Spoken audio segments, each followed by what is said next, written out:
আদর্শের মৃত্যু নয়, এই আদর্শের মৃত্যু নয়। যে আদর্শ আল্লাহ এবং রসূল এবং এদেশে এক বাংলাদেশে, সে আদর্শের কোনোদিন মৃত্যু হতে পারে না। দিল্লি তুমি দেখে যাও, আমরা মরি না। দিল্লির দালালেরা দেখে যাও, দিগন্ত টিভিকে হত্যা করে, শিখ সংগ্রাম পত্রিকার হত্যা করে এদেশে হামামিলের মতো অসংখ্য হাতে এসেছে। আজকে তোমরা ভারতের প্রতি আলগা দরদ দেখায় না। সেদিন তোমরা কোথাও ছিলে যেদিন মাহমুদুর রহমান ভাইকে কোর্ট চত্বরে হত্যা করার উদ্দেশ্যে আহত করেছিল, সেদিনই ছুটে কোথায় ছিল? আজকে কথা পরিষ্কার, এক বিন্দু রক্ত থাকা পর্যন্ত এদেশে ভারতের অধিপত্য মেনে নেব না।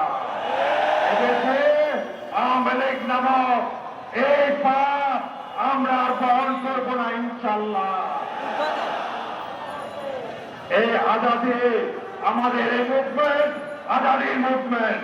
আজাদি মানে আমরা স্বাধীনতা 71-এ একটা মানচিত্র পতাকা পেয়েছিলাম। আমরা আমাদের স্বাধীনতা পাইনি, সেই জন্য পাশের দেশ থেকে এসে গুলি করে আবার আমার ভাইকে রক্তাক্ত করে নিহত করে চলে যায়, আর অপব্য সরকার তাকে আজ পর্যন্ত ধরতে পারে না।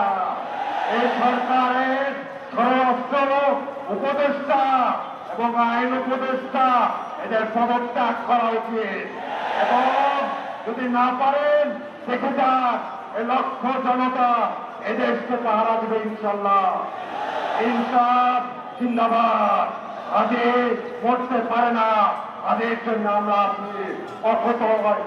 আমরা জেগে জেগে দিন রাত পাহারা দেবো ইনশাল্লাহ। ইনসাফ জিন্দাবাদ। ইনকিলাব।